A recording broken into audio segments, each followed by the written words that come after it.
Hello students, welcome to Magnet Brains. मैं रूपाली वर्मा। बने रहिए हमारे चैनल के साथ। क्योंकि हम आपको 100% फ्री एजुकेशन प्रोवाइड कराते हैं। जैसे कि आप हमारे पीछे देख रहे हैं कि यहाँ पर मैग्नेट ब्रेन्स के टेस्ट पेपर आपको 100% फ्री प्रोवाइड कराए जा रहे हैं। सिर्फ आपको ये टेस्ट पेपर ही 100% फ्री प्रोवाइड नहीं कराए जा रहे हैं, आपको यहाँ पर किंडरगार्टन से लेकर क्लास 12th, आपका olympiad, NTSC, UPSC, state board, Hindi medium, English medium, जितना भी स्टडी मटेरियल है आपको टोटली 100% फ्री प्रोवाइड कराया जाता है। हम कभी ऐसा नहीं करते कि हमने आपको 2 वीडियो फ्री में दिए और उसके बाद हम बोलते हैं कि आपको हर क्लास के लिए इतना स्टडी मटेरियल परचेज करना पड़ेगा या इतना कोई स्कीम लेनी पड़ेगी। ऐसा कुछ भी नहीं है। आप जिस भी क्लास में जाकर कुछ भी देखना चाहते हैं आपको टोटली फ्री प्रोवाइड होगा। तो हमारे साथ बने रहिए, क्योंकि हमारी कोशिश रहती है कि आप सभी का स्टडी बहुत ही स्मूथली चलती रहे। तो जैसे आप देख रहे हैं कि आज हम आपके लिए मैग्नेट ब्रेन्स टेस्ट पेपर लेकर आए हैं।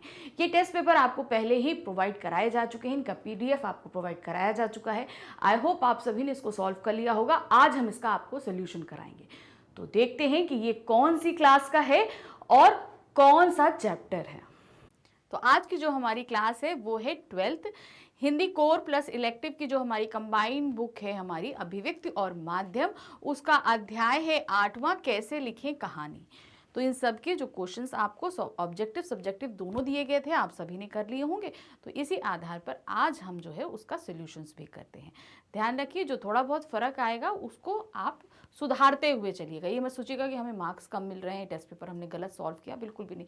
ये सिर्फ एक तरीके के प्रैक्टिस पेपर्स हैं। आपको प्रैक्टिस कराई जा रही है कि कहाँ पर क्या चीज़ें, आप किस तरीके से इनके आंसर्स को लिखेंगे। तो बिल्कुल भी घबराइएगा नहीं। तो पहले जो हमारा शुरू हो रहा है वो है हमारे ऑब्जेक्टिव क्वेश्चंस। तो क्वेश्चन नंबर 1 है, कहानी हमारे जीवन का अंग है। कैसा अंग है? अविभाज्य अंग है, अनावश्यक अंग है, व्यर्थ अंग है या बेकार अंग है? कहानी हमारे जीवन का अविभाज्य अंग है, जिसे हम विभाजित अपने आप से अलग नहीं कर सकते। एक छोटा बच्चा हो, बड़ा हो, हर कोई कहानी से कहीं ना कहीं जुड़ा रहता है। अब हमारे साथ जो पूरा दिन घटित होगा, हम जाकर अगर अपने घर में बताएंगे तो वो एक हम कहानी के रूप में ही बताएंगे। आज सुबह ये हुआ, ऐसा हुआ, वैसा हुआ, ऐसा। तो हम हर तरीके से कहीं ना कहीं हम सभी कहानी से जुड़े होते हैं। हम दिन में कम से कम 2 या 3 बार कहानी का विवरण किसी न किसी तौर पर, छोटी बड़ी कहानी के तौर पर हर किसी के साथ करते हैं। इसलिए कहानी हमारे जीवन का अविभाज्य अंग है, जिसे हम विभाजित नहीं कर सकते। प्रश्न संख्या 2 है, कहानी मानव मन की किन वृत्तियों को शांत करता है? कौन सी ऐसी वृत्ति है जिसको शांत करता है? भूख और ईर्ष्या को, जिज्ञासा, उत्सुकता एवं कौतूहल को, जिज्ञासा और करुणा को, उत्सुकता और ईर्ष्या को। तो सही ऑप्शन है कि कहानी मानव मन की जिज्ञासा, उत्सुकता और कौतूहलता को शांत करता है। हम जिस चीज़ के बारे में जानना चाहें, बहुत उत्सुक हों, हम कौतूहल यानी कि एक्साइटेड हों, वो सारी जिज्ञासाएं जो है वो हमारे अंदर की वृत्तियों को शांत करता है। प्रश्न संख्या 3 है, किस कहानी की परंपरा प्राचीन काल से चली आ रही है? कैसी कहानी जो है प्राचीन काल से अभी तक चली आ रही है? लिखित कहानी प्राचीन काल से आ रही है, मौखिक कहानी, ऐतिहासिक कहानी या धार्मिक कहानी? तो इसका सही ऑप्शन है मौखिक कहानी जो है वो प्राचीन काल से चली आ रही है। पहले से ही प्राचीन काल से मौखिक कहानियां होती थी, फिर धीरे धीरे वो लिखित कहानियों के रूप में भी आने लगी। प्रश्न संख्या 4 है, पंचतंत्र में किस प्रकार की कहानियां लिखी गई हैं? जो पंचतंत्र बच्चों की बहुत ही फेमस बुक है, उसमें किस तरह की कहानियां लिखित हैं? ऐतिहासिक कहानियां लिखी हैं, धार्मिक कहानियां लिखी हैं, शिक्षाप्रद कहानियां लिखी हैं, मनोरंजन प्रधान कहानियां लिखी हैं? तो वहां पर पंचतंत्र में जितनी भी कहानियां देखेंगे आप, सभी शिक्षाप्रद कहानियां, यानी कि हमको किसी न किसी तरह की शिक्षा प्रदान करती हैं। प्रश्न संख्या 5 है, कहानी का पहला तत्व कौन सा है? जो उसका पहला तत्व है कहानी का, कौन सा होता है? कथानक, पात्रों का चरित्र चित्रण, संवाद या भाषा शैली? तो कहानी का जो पहला तत्व है वो है कथानक। कथानक का होना बहुत जरूरी होता है, उसके बगैर कहानी का विस्तार करना मुश्किल हो जाता है। प्रश्न संख्या 6 है, कथानक को कितने भागों में, कितने भाग है? कथानक के कितने भाग होते हैं? 1, 2, 3 या 4? तो कथानक के कितने भाग होते हैं? कथानक के 3 भाग होते हैं। यानी कि आपका पहले आरंभ होता है, फिर चरमोत्कर्ष होता है, फिर समापन होता है। किसी भी कहानी में ये 3 भाग होते हैं। प्रश्न है 7, कहानी के तीसरे भाग का नाम क्या है? कहानी का जो तीसरा भाग होता है वो क्या, उसको क्या नाम बोल देते हैं? आरंभ, मध्य, द्वंद्व या अंत? तो जो हमारा तीसरा भाग होता है उसको हम बोलते हैं अंत, यानी कि समापन। यहाँ पर ये चीज खत्म होती है। फिर उसके बाद आते हैं प्रश्न संख्या 8, कहानी का केंद्रीय बिंदु क्या है? यानी कि उसका सेंट्रल पॉइंट किस चीज को रखा जाता है? कथानक को, देश काल को, पात्रों का चरित्र चित्रण या संवाद? तो कहानी का जो केंद्र बिंदु होता है वो होता है कथानक, क्योंकि इसी को केंद्र में रखकर पूरी कहानी को लिखना होता है, इसका विस्तार करना होता है, साथ ही आप उसमें चरमोत्कर्ष भी लिखेंगे और समापन भी। इसको हमें केंद्र में रखकर सारी चीजें लिखनी पड़ती हैं। प्रश्न संख्या 9 है, कहानी लेखन सीखने का सबसे कारगर तरीका कौन सा है?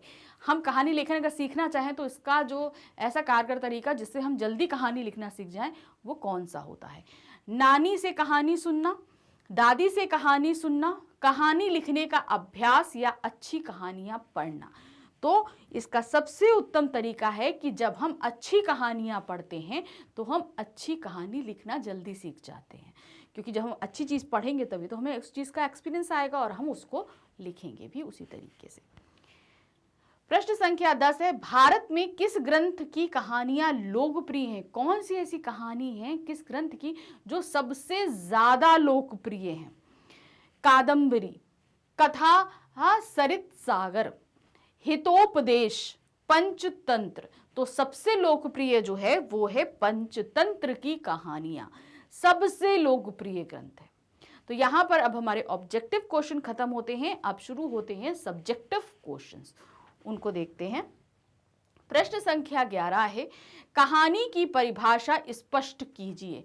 कहानी की डिफिनेशन आपको यहां पर देनी है जो होती है, तो उसको हम कैसे लिखेंगे? देखिए, परिभाषा, कहानी साहित्य की एक ऐसी गद्य विधा है जिसमें जीवन के किसी एक अंग विशेष का मनोरंजन पूर्ण चित्रण किया जाता है। कहानी ऐसी साहित्यिक विधा है जो अपने सीमित क्षेत्र में पूर्ण एवं स्वतंत्र है, प्रभावशाली है। कहानी में मानव जीवन की कथा होती है। तो यहाँ पर क्या है, वो एक भाग मनोरंजन पूर्ण से हमारे सामने व्यक्त करती है और इसमें ये उस जिस भी भाव को प्रस्तुत करती है वो बहुत ही प्रभावशाली ढंग से होती है और ये किसी मानव की कहानी होती है। अलग अलग विद्वानों और लेखकों ने कहानी की विभिन्न परिभाषाएं दी हैं, परंतु कहानी की परिभाषा को लेकर एक निष्कर्ष पर नहीं पहुंच सकते हैं। प्रेमचंद ने कहानी की परिभाषा इस प्रकार दी है, तो मतलब बहुत सारे विद्वान और लेखक हुए, सबने अलग अलग दिए, तो कहानी की एक परिभाषा बन सके ये मुश्किल है। तो यहाँ पर जो है निष्कर्ष रूप में कोई भी एक परिभाषा डिसाइड नहीं हो पाई है। यहाँ पर प्रेमचंद जी ने जो कहानी की एक परिभाषा दी है वो आपके सामने है। कहानी एक रचना है जिसमें जीवन के किसी अंग, किसी एक मनोभावों को प्रदर्शित करना ही लेखक का उद्देश्य होता है। उसका चरित्र, शैली तथा कथा विन्यास सब उसी भाव को पुष्ट करते हैं, अर्थात किसी घटना, पात्र या समस्या का क्रमबद्ध ब्यौरा जिसमें परिवेश हो, द्वंद्वात्मकता हो, कथा का क्रमिक विकास हो, चरमोत्कर्ष का बिंदु हो, उसे कहानी कहा जा सकता है। मतलब कोई भी ऐसी घटना, कोई भी ऐसा पात्र जिसमें समस्या क्रमबद्ध तरीके से दी हो, उसमें परिवेश हो, मतलब जिस भी काल में घटा जा रहा है उसमें द्वंद्वात्मकता हो, मतलब संघर्ष हो, फिर उसका धीरे धीरे कहानी का विकास हो, साथ ही वो चरमोत्कर्ष पे पहुंचे और फिर वो उसका एक सुखद अंत हो। तो ये होती है कहानी। प्रश्न संख्या 12 है, कहानी के तत्व कौन कौन से हैं? कहानी के तत्व कौन कौन से होते हैं ये आपको यहाँ बताना है। तो क्या है तत्व? देखिए, कहानी साहित्य की एक गद्य विधा है। इसके प्रमुख तत्व इस प्रकार हैं। पहला है कथानक या कथा वस्तु, दूसरा है पात्र योजना अथवा चरित्र चित्रण, संवाद योजना अथवा कथोपकथन यानी कि जो डायलॉग्स होते हैं वो, चौथा देश काल और वातावरण, पांचवा उद्देश्य, छठा भाषा शैली। ये 6 तत्व होते हैं। प्रश्न संख्या 13 है, कहानी की तात्विक समीक्षा कीजिए। हमने जो अभी 6 तत्व बताए इनकी अब आपको समीक्षा करनी है, यानी कि इनको डिटेल में बताना है। तो सबसे पहले यहाँ पर जो आएगा वो होता है कथानक अथवा कथा वस्तु। क्या होती है ये कहानी का पहला और सर्वप्रथम तत्व है। कहानी में आरंभ से अंत तक जो कुछ कहा जाए उसे कथानक अथवा कथा वस्तु कहते हैं। कहानी में गठित होने वाली घटनाएं ही उसका कथानक होता है। यह कहानी का मूलाधार होता है। इसे आरंभ, मध्य और अंत तीनों भागों में विभाजित किया जा सकता है। कथानक का तात्पर्य यहाँ पर होता है कोई भी कहानी की, जैसे हम स्क्रिप्ट लिख कर तैयार करते हैं, क्या होने वाला है ये सभी कुछ जो है एक कथानक में होता है। फिर आते हैं तत्व संख्या दूसरी, ये पात्र योजना अथवा चरित्र चित्रण। यह कहानी का दूसरा प्रमुख तत्व है। कहानी में पात्र योजना कथानक के अनुरूप होनी चाहिए। कहानी में नायक और नायिका दो प्रमुख पात्र होते हैं, अन्य इसके सहायक पात्र होते हैं। पात्रों के द्वारा ही लेखक अपना उद्देश्य स्पष्ट करता है और समाज को संदेश देता है। तो यहाँ पर करेक्टर्स, पात्र योजना का तात्पर्य है कि वहां पर आप कितने करेक्टर्स खड़े कर रहे हैं। एक नायक होगा, एक नायिका होगी, उसके आसपास जितने होंगे वो सहायक कलाकार होंगे, और इन्हीं पात्रों के माध्यम से हम कहानी और कहानी के संदेश को व्यक्त करते हैं। तीसरा आते हैं संवाद योजना या कथा उपकथन। संवाद का शाब्दिक अर्थ है परस्पर बातचीत। कहानी में पात्रों के बीच हुई परस्पर बातचीत को संवाद अथवा कथोपकथन कहते हैं। यह कहानी का तीसरा प्रमुख तत्व होता है। संवाद पात्रों के चरित्र का उद्घाटन करते हैं तथा कहानी का विकास करते हैं। इसलिए संवाद योजना सहज, सरल, स्वाभाविक तथा पात्रानुकूल होनी चाहिए। तो संवाद यानी कि डायलॉग्स पात्रों के अनुसार होने चाहिए और ऐसे डायलॉग्स होने चाहिए जो लोगों को आसानी से समझ में आ सके। बहुत ही स्वाभाविक तौर पे, यानी कि आप बहुत ही अस्वाभाविक तौर के संवादों को डालें, ऐसा नहीं करना चाहिए। फिर चौथा तत्व है देश, काल और वातावरण। यह कहानी का चौथा प्रमुख तत्व है। देश, काल और वातावरण से तात्पर्य परिस्थितियों और समय से है। इनके द्वारा कहानी में घटित घटनाओं की परिस्थितियों और वातावरण का बोध होता है। कहानी में देश, काल, वातावरण कथानक के अनुरूप होना चाहिए तथा घटनाओं में समन्वय होना चाहिए। कहने का तात्पर्य यह है कि देश, काल, वातावरण का मतलब ये कैसे देश में घटित हो रही है, इसके आसपास का। मान लीजिए जैसे गांव का सीन है, तो अब गांव की अगर कहानी है तो उसके आसपास का जितना भी माहौल, जो कुछ भी है, सभी कुछ गांव के हिसाब से होगा। मान लीजिए आप अगर एक खेत में बैठे हैं तो हवा का तेज चलना, चिड़ियों का चहचहाना, ये सारी चीजें होंगी। अगर आप समुद्र किनारे बैठे होंगे तो लहरों की आवाज, ठंडी हवा, रेत में पांवों का फेरना, इस तरीके के जो कुछ शब्दों हैं इनका इस्तेमाल किया जाएगा। तो इसलिए कहानी जहां कहीं भी घटित हो रही है, आसपास की चीजों को उसी हिसाब से लिखना चाहिए। फिर है पांचवा उद्देश्य। यह कहानी का पांचवा प्रमुख तत्व है। साहित्य में कोई भी रचना निरुद्देश्य नहीं होती। प्रत्येक रचना का अपना कोई ना कोई उद्देश्य अवश्य होता है। इस प्रकार कहानी भी एक उद्देश्यपूर्ण रचना है। कहानी में लेखक अपने पात्रों के माध्यम से अपना उद्देश्य स्पष्ट करता है। तो यहाँ पर आपने ये कहानी किस मोटिव से लिखी है, आप दूसरों को क्या उद्देश्य देना चाहते हैं, क्या समझाना चाहते हैं, इसलिए हर कहानी में कोई सीख, कोई उद्देश्य होना जरूरी होता है। छठा है भाषा शैली। यह कहानी का महत्वपूर्ण तत्व है। कहानी में भाषा शैली सरल, सहज, स्वाभाविक, पात्रानुकूल, विषयानुकूल होनी चाहिए। इसमें सहज और सामान्य शब्दावली का प्रयोग होना चाहिए। मतलब आप जो भी भाषा लेंगे पात्र के हिसाब से होनी चाहिए, विषय के हिसाब से होनी चाहिए। ऐसा पता नहीं हो कि आप जो है एक शहरी व्यक्ति को आप गांव की भाषा दे दीजिए, या एक पौराणिक कैरेक्टर है उसे आप इंग्लिश वर्डिंग में भाषा दे दीजिए, ऐसा नहीं होना चाहिए। जो कैरेक्टर जैसा है उसी के हिसाब से आपको भाषा देनी चाहिए। सरल होनी चाहिए कि आप दर्शक को अपने साथ बांध सकें। मुश्किल क्लिष्ट शब्दों का इस्तेमाल नहीं करना चाहिए। प्रश्न संख्या 14 है, कहानी में पात्रों अथवा चरित्रों का क्या महत्व है। ये जो कहानी हम लिखते हैं इसमें पात्र और चरित्र क्यों इतने इंपॉर्टेंट होते हैं, ये आपको यहाँ पर बताना है। तो क्या है, कहानी में पात्रों एवं चरित्रों का बहुत महत्व होता है, जो इस प्रकार है। क्या है, पात्र कहानी के मूलाधार होते हैं। अब कहानी को कैसे बढ़ाएंगे, जब तक कैरेक्टर नहीं होंगे हम कहानी को आगे बढ़ा ही नहीं सकते। इसलिए ये मूल में होता है, यानी कि जड़ में होता है किसी भी कहानी के। पात्र कहानी की गतिशीलता प्रदान करते हैं, मतलब कहानी को रुकने नहीं देते। अब मान लीजिए कोई व्यक्ति है, वो गांव से शहर की तरफ चला, वहाँ नौकरी करी, वहाँ पे उसने संघर्ष किया, उस संघर्ष के साथ ही उसने बहुत अच्छे से पैसे कमाए और अपना परिवार बढ़ाया। तो इस तरीके से कहानी की गतिशीलता किसको, पात्र के माध्यम से ही मिली। धीरे धीरे कहानी कैसे आगे बढ़ रही है, पात्रों के माध्यम से बढ़ रही है। पात्र कहानी का उद्देश्य स्पष्ट करते हैं। अब हमने जैसे बताया, तो यहाँ पर क्या है, परिश्रमी व्यक्ति ही सफलता को प्राप्त करता है, ये उद्देश्य हमारा इस कहानी के माध्यम से था। तुमने बताया कि व्यक्ति जो है वो संघर्ष करता है, परिश्रम करता है, तभी वो अंत में जाकर पैसे कमाता है, परिवार बचाता है और खुशहाली से शहर में रहता है। तो वो क्या है, परिश्रम ही सफलता की कुंजी है। हमने इस उद्देश्य के माध्यम से ये कहानी प्रस्तुत करी थी। फिर आते हैं, पात्र पाठकों को संदेश भी देता है, इसी के माध्यम से संदेश भी दे रहा है।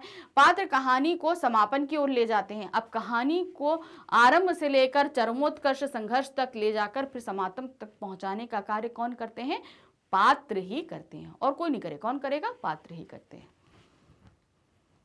प्रश्न संख्या 15 है, कहानी की भाषा शैली की क्या विशेषता है। यहाँ की भाषा शैली में क्या क्या चीजें होनी चाहिए, ये सभी चीजें क्या है, कहानी की भाषा शैली की विशेषता निम्नलिखित होनी चाहिए। भाषा शैली सरल और सहज होनी चाहिए, भाषा शैली स्वाभाविक होनी चाहिए, भाषा शैली पात्रानुकूल होनी चाहिए, भाषा शैली विषयानुकूल होनी चाहिए, भाषा शैली प्रसंगानुकूल, यानी कि सरल सहज होनी चाहिए, जो भी विषय चल रहा है उसी हिसाब से भाषा चले, करेक्टर के हिसाब से होनी चाहिए, जो भी प्रसंग जिस भी टॉपिक पे बहस चल रही है भाषा उसी के हिसाब से होनी चाहिए।